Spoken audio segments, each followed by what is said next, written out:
Shalom, puji Tuhan, Bapak Ibu Saudara dikasihi Tuhan. Renungan firman Tuhan hari ini adalah tentang Allah Abraham, Allah Ishak, Allah Yakub. Kita akan baca dari kitab Keluaran pasal 3 ayat yang ke-15. Beginilah kau katakan kepada orang Israel, Tuhan, Allah nenek moyangmu, Allah Abraham, Allah Ishak dan Allah Yakub telah mengutus aku kepadamu. Itulah namaku untuk selama-lamanya dan itulah sebutanku turun-temurun. Ada banyak sebutan Allah yang dikenal oleh umatnya. Beberapa sebutan muncul setelah para tokoh di dalam Alkitab berjumpa dengan Allah secara pribadi, mengalami pertolongan Tuhan, atau melihat kuasa Tuhan dinyatakan. Tetapi Allah juga memperkenalkan dirinya dengan sebutan tertentu.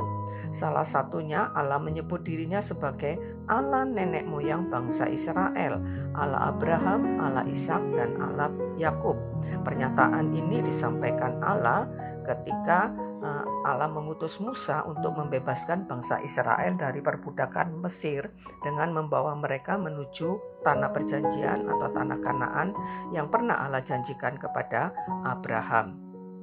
Janji ini diulang kepada Ishak, anak Abraham, lalu disampaikan pula kepada Yakub atau Israel, cucu Abraham atau anak Ishak. Allah menyebut pribadinya sebagai Allah Abraham, Ishak, dan Yakub untuk mengingatkan bangsa Israel bahwa Allah masih memegang janji yang pernah diucapkannya kepada nenek moyang mereka. Kita baca Ulangan 7 ayat 9. Sebab itu haruslah kau ketahui bahwa Tuhan Allahmu dialah Allah, Allah yang setia, yang memegang perjanjian dan kasih setianya terhadap orang yang kasih kepadanya dan berpegang kepada perintahnya sampai kepada beribu-ribu keturunan. Ya, beribu-ribu keturunan berarti sampai saat ini. Sekalipun kita saat ini kita bukanlah keturunan langsung dari Abraham, Ishak, dan Israel, tetapi janji Allah itu dikatakan berlaku sampai beribu-ribu keturunan sampai kepada kita saat ini yang seringkali disebut sebagai Israel rohani. Jika kita merasa dilupakan oleh Tuhan, tepiskan perasaan itu, karena Allah senantiasa memperdulikan kita. Seperti Allah mengingat nasib umat pilihannya yang tengah diperbudak, Allah juga tidak akan pernah melupakan kita, tidak akan pernah meninggalkan kita. Hendaknya ini menjadi penghiburan bagi kita saat menghadapi masalah dan membuat kita berani bertindak. Allah yang dahulu berkarya dalam kehidupan Abraham, kehidupan Ishak, kehidupan Yakub, dan juga kehidupan Israel sebagai bangsa, Allah juga akan berkarya dalam kehidupan kita yang telah dipilih, ditebus, dan dijadikan anak-anaknya. Allah kita juga adalah Allah Abraham, Allah Ishak, Allah Israel. Menjadi perenungan bagi kita pagi ini. Saat menghadapi masalah, apakah atau siapakah yang menjadi sumber penghiburan bagi kita?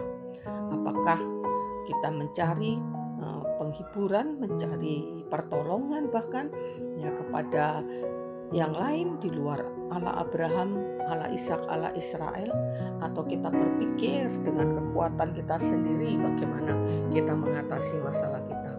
Mari kita ingat kepada janji Allah ya, bahwa Allah Abraham, Allah Ishak, Allah Israel adalah Allah yang berjanji untuk menyertai dan terus akan menyertai sampai kepada keturunan demi keturunan sampai kepada hari ini kepada orang-orang yang percaya. Dan kita harus percaya bahwa Tuhan itu setia kepada janjinya. Dia tidak pernah ingkar janji. Kesetiaan Allah kepada janjinya lah, itulah menjadi dasar pengharapan kita, sehingga kita tidak akan pernah menjadi kecewa, kita tidak akan pernah menjadi lemah sampai putus asa, karena kita punya Allah yang luar biasa, Allah yang setia kepada janjinya, dan Allah yang sanggup melakukan apapun dan tidak ada yang mustahil bagi Dia. Amin. Puji Tuhan. Mari kita berdoa. Kami mengucap syukur Tuhan untuk kasih setiamu yang besar dalam hidup kami, dan kami percaya Engkau Allah yang setia yang tidak pernah meninggalkan kami. Dan karena itu Tuhan, tolong kami ya Tuhan, untuk kami terus berpegang kepada Tuhan, hanya menjadikan Engkau satu-satunya harapan dan andalan kami. Tidak ada yang lain. Allah Abraham, Allah Ishak, Allah Yakub, itulah Allah kami. Dan kami bersyukur untuk kebaikan-Mu dan janji-janji-Mu kepada kami. Terima kasih Tuhan, kami mengucap syukur dalam nama Yesus kami berdoa. Amin.